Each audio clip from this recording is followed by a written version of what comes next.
하나님의 말씀 에베소서 5장 21절로 27절 말씀 보시겠습니다.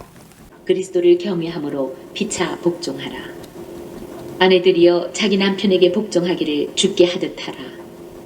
이는 남편이 아내의 머리됨이 그리스도께서 교회의 머리됨과 같으니니 그가 바로 몸의 구주시니라. 그러므로 교회가 그리스도에게 하듯 아내들도 범사에 자기 남편에게 복종할지니라. 남편들아 아내 사랑하기를 그리스도께서 교회를 사랑하시고 그 교회를 위하여 자신을 주심같이 하라. 이는 곧 물로 씻어 말씀으로 깨끗하게 하사 거룩하게 하시고 자기 앞에 영광스러운 교회로 세우사 티나 주름 잡힌 것이나 이런 것들이 없이 거룩하고 흠이 없게 하려 하심이라. 아멘. 아울러서 에베소서 4장 5절의 말씀도 우리 같이 함께 아울러 보겠습니다. 주도 한 분이시요 믿음도 하나요 세례도 하나요 또한 낳으신 이를 사랑하는 자마다 그에게서 난 자를 사랑하느니라. 아멘. 하나님께서는 역사의 주인이 되십니다. 그 역사의 주인이신 하나님께서는 세상의 모든 역사 속에서 시간마다 하나님의 일들을 작정하시고 뜻하신 대로 이루어가고 계십니다. 삼위일체는 기독교 그리스도인들에게 있어서 굉장히 중요한 사상인 것입니다. 많은 사람들이 이야기하더군요.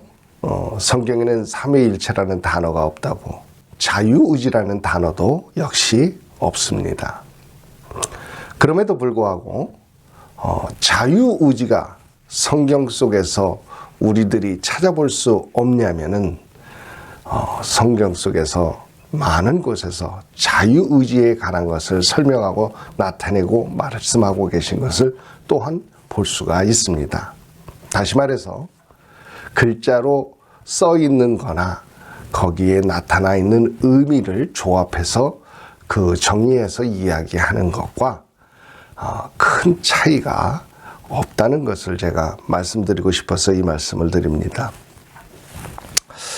과거에 보면은 오늘날 우리가 기독교가 정통교리의 신앙을 가지고 하나님 앞에 예배를 드립니다. 그런데 사실 이 정통교리의 신앙의 시작은 이단 사상이 퍼져나가면서 거기에 대응하기 위해서 교리를 체계화시키고 만들어 가게 됩니다. 그래서 무려 콘스탄틴 대제가 기독교를 공인할 때까지 거진 4세기에 걸쳐서 이러한 일들은 계속 이어지게 됩니다. 신앙적인 혼란기죠. 그래서 그때에 많은 이단 사상들이 발생하고 나타나게 됩니다. 여러분, 그 중에 제가 오늘 드리는 몇 가지 그 이단 사상들에 대해서 설명드리고 말씀드리겠는데, 많은 사람들이 삼위일체를 굉장히 어렵게 생각하다 보니까 자세히 귀에 담아 두지를 않고 대충 그렇게 듣는 분들이 많이 있습니다. 오늘 제가 드리는 그 몇몇 가지 중요한 이단 사상에 대해서 여러분들께서 들어보시고 혹시 하나님을 믿는 사람들로서 제대로 하나님을 이해하고 있는가 우리가 다시 한번 점검해보는 그런 귀한 시간 돼야 될 줄로 믿습니다. 제가 첫 번째로 말씀드리고 싶은 것은 삼신론입니다. 삼신론은 우리가 얼핏 얘기 들으면은 성서에서 나오는 이야기 같지 않지만 삼위일체를 잘못 오해해서 발생된 그러한 내용입니다. 다시 말해서 성부 하나님과 성자 하나님과 성령 하나님을 그들은 믿습니다. 그러나 분리되어 있는 하나님으로 그렇게 알고 믿고 있다는 것입니다. 그 전에 제가 어떤 분과 대화를 하면서 이런 얘기를 했어요. 많은 그리스도인들이 예수 그리스도를 믿으면서 예수 그리스도의 메시아이심을 믿고 모든 하나님의 말씀을 믿는데 예수 그리스도를 하나님이라고 믿지 않더라. 그러면서 그 문제점을 얘기했습니다. 물론 성령 하나님도 그와 같이 믿지 않았습니다. 자신 있게 얘기하는 이야기가 있었습니다. 우리는 삼위일체 하나님을 믿습니다. 이렇게 얘기하는 거예요. 그래서 당신들은 어떻게 믿습니까? 하고 제가 물어봤더니 예수 그리스도의 세례를 받을 때에 그때 상황을 말씀하시더라고요. 예수 그리스도께서 이 땅에 오셔서 공생애를 시작하시면서 요한에게 요단강가에 가서 세례를 받으십니다. 그런데 그 세례를 받으실 때, 예수 그리스도께서 세례를 받으실 때 하늘에서 음성이 들리고 성부 하나님의 음성이 들리고 성령께서 비둘기로 임하셔서 예수 그리스도께 임하는 것을 성경에서 말씀하고 있습니다. 그와 같은 장면을 얘기하면서 저에게 성자 예수께서는 요단강가에서 세례를 받으시고 성령께서는 비둘기로 임하셨고, 그리고 하나님께서는 하늘에서 음성으로 성부께서는 말씀하셨다, 이렇게 이야기하더군요. 예. 그러면서 우리는 삼위일체 하나님을 믿는다, 이렇게 얘기해서 제가 삼위일체에 관해서 말씀하셨는데 약간의 문제가 있는 것을 제가 느낄 수 있습니다. 그러고서 설명을 했어요. 그것이 뭐냐면 분리되어 있는 하나님을 나타내고 있는 거예요. 성부께서는 하늘에 계셨고 성자께서는 땅에 계셨고 그리고 성령께서는 공중에 있었던 그런 모습을 우리들에게 나타냅니다. 여러분, 성경에서 그렇게 말씀하고 계시니까 그렇게 생각하는데 우리는 그 삼위의 하나님께서 분리되지 않고 온전히 한 분이시라는 것을 우리는 믿고 사는 것입니다. 또한 어떤 분들은 구약시대는 성부시대고 신약시대는 성자의 시대고 그리고 예수님께서 부활하시고 난 다음에 성령의 시대가 열렸다. 그래서 시대별로 이렇게 나누어서 설명하고 있는 것을 볼 수가 있어요. 역시 동일하게 잘못된 생각들입니다. 또 우리가 가장 비근하게 가장 많이 듣고 가장 많이 친숙해져 있는 그 양태론이라는 신앙 사상이 있어요. 그 양태론은 무엇을 이야기하냐면 성부, 성자, 성령에 대해서 믿습니다. 그런데 그것을 설명하는, 그 성부, 성자, 성령을 설명하는 방법에 있어서 문제가 있다는 것을 말씀드립니다. 가장 비근하게 많이 설명되고 있는 것이 뭐냐면 물과 수증기와 그리고 얼음을 비교해서 이야기합니다. 물이라는 H2O를 열을 가했을 때는 수증기로 변합니다. 기체로 변하죠.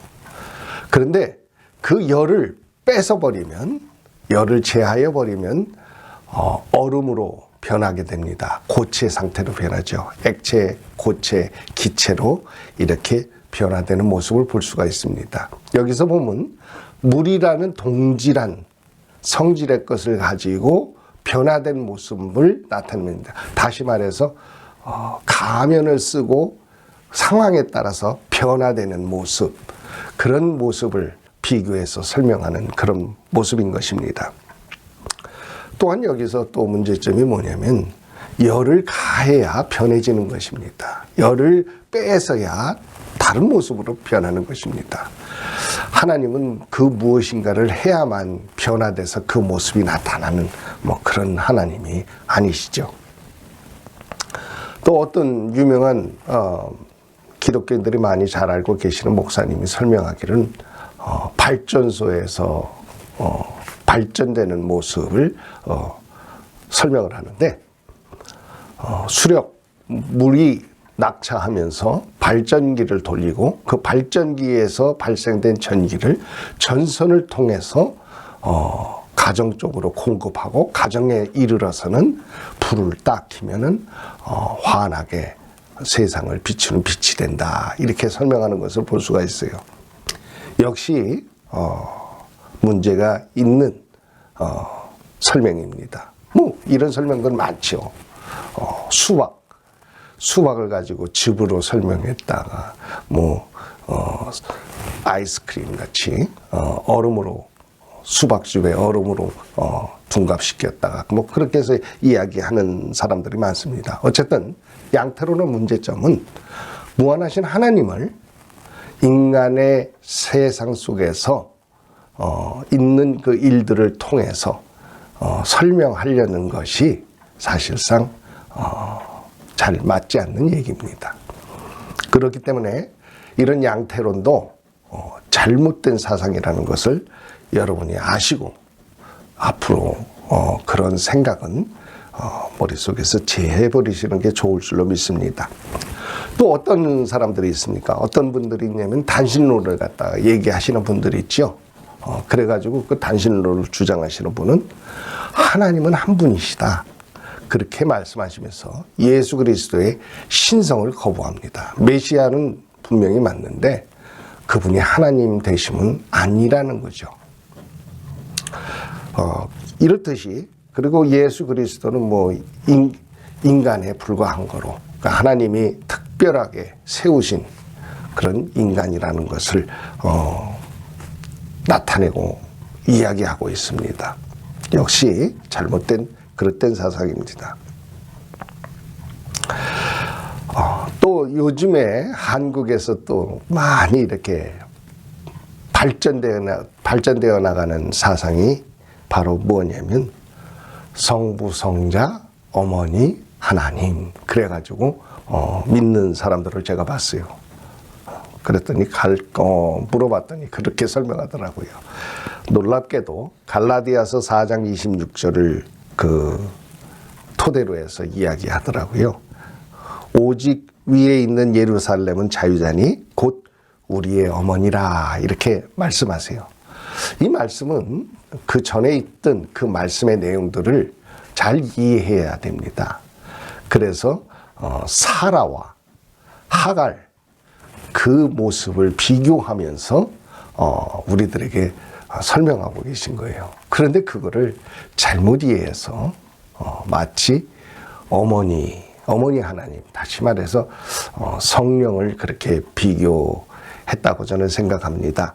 그래서 성부, 성자, 성령을 그와 같이 나타내고 사람들에게 이해를 시키는, 그래서 한 가정과 같은 단란한 신의 모습을 나타내는 그런 모습들을 제가 봤습니다. 역시 잘못됐습니다. 또 우리가 흔히 잘 알고 있는 메시아 사상, 가짜 메시아들이 많이 탄생하고 나타났지요. 그래서 자신들이 메시아라고 그러고, 어떤 이들은 자신이 모든 종교를 통일했다고 얘기를 하지를 않나, 그런 문제점들이 많이 나타납니다. 제가 계속해서 말씀드리자면은 조사 심판이라는 그런 사상도 있어요. 근데 여러분, 제가 일전에 한번 말씀드렸습니다. 제가 간증을 자주 하는 편은 아닌데 진짜 이 방송을 하면서 처음으로 말씀드리고 그럽니다만, 제가 3,000층에 갔었다는 이야기를 한번 드린 적이 있죠. 거기에 이야기를 드리면 좀 도움이 될까 싶어서 제가 말씀드립니다. 물론 우리 하나님께서 계시는 그 3,000층에는 해는 없습니다. 그러나 하나님의 영광의 빛이 온 세상을 비추고 있기 때문에 굉장히 환하고, 또 그 영광과 사랑과 은혜에 비치기 때문에 우리들의 마음에 그 은혜가 가득함을 느낄 수 있는 그런 빛을 우리들에게 나타나고 있어요. 그래서 이 빛은 제가 쉽게 설명드리자면은 바다의 물에 우리가 푹 잠겨 있듯이 그 영광 안에, 그 영광의 빛 안에 우리가 잠겨져 있는 그런 아주 놀라운 그 은혜의 장소라는 것을 제가 느꼈습니다. 그런데 제가 그곳에 갔을 때 처음으로 굉장히 놀랍게 느낀 것이 나로 하여금 죽게 되었구나 하는 그 생각을 벌떡 갖게 되었어요. 불과 1, 2초 사이입니다. 제가 왜 그런 생각을 가졌냐면, 하나님 앞에 서니까 저의 죄가 굉장히 빠르게 저로 하여금 느껴지게 하시는데 도저히 살래야 살 수 없고 하나님 앞에 용서를 구해야 구할 수 없는 그러한 죄들을 순식간에 저로 하여금 느끼게 하고 나는 죽을 수밖에 없는 존재라는 것을 시인할 수밖에 없는 그런 상황으로 몰고 갑니다. 제가 성경을 보면서 가장 근접하게 표현이 되어 있는 게 이사야서 6장의 그 말씀, 하나님 앞에 섰을 때 죽게 되었다는 그 말씀이 가장 근접하게 나타나고 있어요. 여러분, 하나님께서 우리의 죄들을 다 살펴보시고 그리고 거기에 맞게 하나님이 거기에 따라서 심판하신다. 여러분, 전 세계 인구가 몇 명입니까? 우리가 천국에 관한 얘기에 참 재밌고 우스운 이야기들이 많이 있어요. 여러분, 근데 여기서 우리가 이해해야 될 것은 하나님이 우리로 하여금 이해할 수 있도록 그 범위 안에서 무한하신 하나님이 유한한 불완전한 존재의 인간에게 우리들에게 나타내실 때 우리들이 이해할 수 있는 방향으로 차츰차츰 인도하시고 말씀하고 나타내신다는 거예요. 그렇기 때문에 하나님께서 죄를 갖다 변론하자 그러니까 내가 하나님 앞에 서가지고 하나님 나는 이런 선행을 했고 저런 그런 게 없다는 것입니다. 여러분, 이게 무조건적으로 하나님의 주권적으로 이루어지는 일이라기보다는 나의 죄를 나의 스스로가 확실하게 느끼고 그 죄에 대해서 도저히 그 무엇으로도 하나님 앞에 영성을 받을 수 없다는 것을 나타내고 시인하는 그런 순간이라는 것을 여러분에게 말씀드리고 싶습니다. 그렇기 때문에 조사심판이라는 것은 사실상 인간적인 생각에 사로잡혀서 생각되어진 그런 내용이고 그들이 생각하는 내용은 사실 옳지 않다는 것을 제가 말씀드리고 싶습니다. 또한 잘못된 사상이 또 있죠. 그게 뭐냐면 마태복음 16장 16절로부터 19절에 있는 말씀입니다. 거기에 보면 우리 주님께서 시몬 베드로에게 묻습니다. 너는 나를 누구라고 생각하느냐 하고서 물어보니까 주는 그리스도시요 살아계신 하나님의 아들이시니다. 그러고서 신앙을 고백하는 것을 볼 수가 있어요. 여러분, 여기서도 많은 사람들이 이 사상을 잘못 이해해서 잘못된 길에 서 있는 것을 볼 수가 있어요. 예수께서 대답하여 이르시되 바요나 시몬아 내가 복이 있도다. 이를 내게 알게 한 이는 혈육이 아니요 하늘에 계신 내 아버지시니라. 아멘. 여기서 중요하게 콕 집어서 주님께서 말씀하시는 것이 뭡니까? 이 생각, 이 사상, 이 사상은 하늘로부터 온 것이라는 거예요. 우리들의 생각에 의해서 만들어진 사상이 아니라 from the God, 하나님으로부터 왔다는 것을 분명히 성경은 말씀하고 있습니다. 그러면서 뭐라고 얘기합니까? 이 신앙 고백 위에 하나님께서는 내 교회를 세우시겠다 이렇게 말씀하십니다. 여러분, 우리 개개인이 다 교회지요.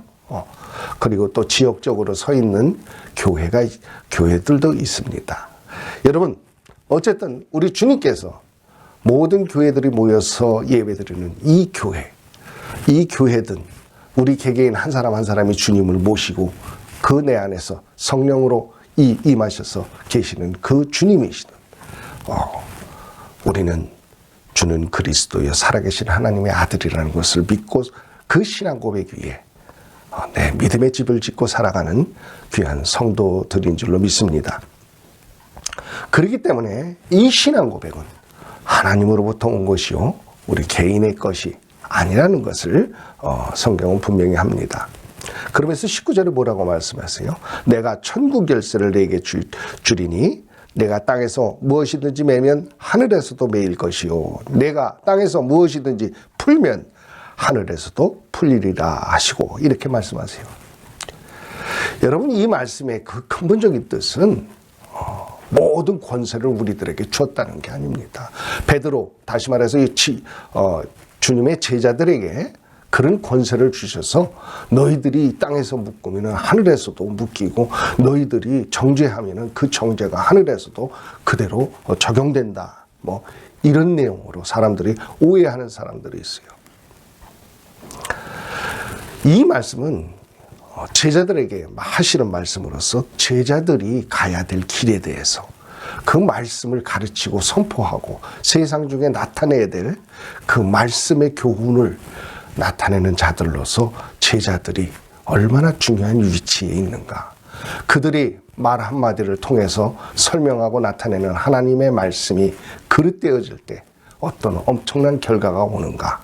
이런 것들을 우리들에게 주의시켜서 말씀하시고 나타내시는 것이지, 여러분, 우리들이 죄를 사하여 주고 우리들이 그들에게 뭐 어떻게 하나님 대신해서 마음대로 할 수 있는 그래도 좋다는 그런 말씀은 아닐 줄로 믿습니다. 왜냐하면 우리 주님께서 이 말씀을 하실 때는 사실 십자가에 달리시기 전이에요. 물론 예수 그리스도께서는 완전한 인간의 몸으로 오시고 완전한 또 신성을 갖고 계신 분입니다. 그래서 그 일이 있기 전에도 우리 주님은 언제든지 주님의 뜻을 나타내실 수 있지만, 여러분, 우리가 중요시하는 것은 예수 그리스도의 십자가 사건을 통해서 하나님은 모든 인류의 죄를 받으시고 또 그들의 죄를 사해 주십니다. 여러분, 여기서 우리들이 잘 이해돼야 되는 것은 이 말씀은 교회를 치리하는 제자들에게 그 얼마나 중요한 위치로 그들이 하나님의 나라를 설명하고 이해시키는 그런 중요한 일들이라는 것을 우리들에게 말씀하고 나타내고 계세요. 그렇기 때문에 여러분, 예수 그리스도께서 십자가에서 대속하시고 다시 그 죄를 사해 주시는 일을 인간에게 맡기셨다면은 우리 주님께서 굳이 여기까지 오실 필요도 없죠. 사실 천사를 보내서도 또 얼마든지 대속해서 그와 같은 일을 이룰 수 있다는 얘기입니다. 어쨌거나 중요한 것은 우리가 생각했듯이 우리가 죄를 사해 주고 우리가 죄가 없는 그런 모습으로 세상 중에 서 있는 것은 옳지 않습니다. 예수 그리스도께서 우리들의 죄를 용서하셨지만 그래도 우리는 땅에 발을 딛고 살면서 계속해서 자범죄를 지는 사람들이요, 또 그 자범죄 또한 우리 하나님께서 다 사해 주실 때까지 우리는 최선의 노력을 다하며 살아가야 될 줄로 믿습니다. 아멘.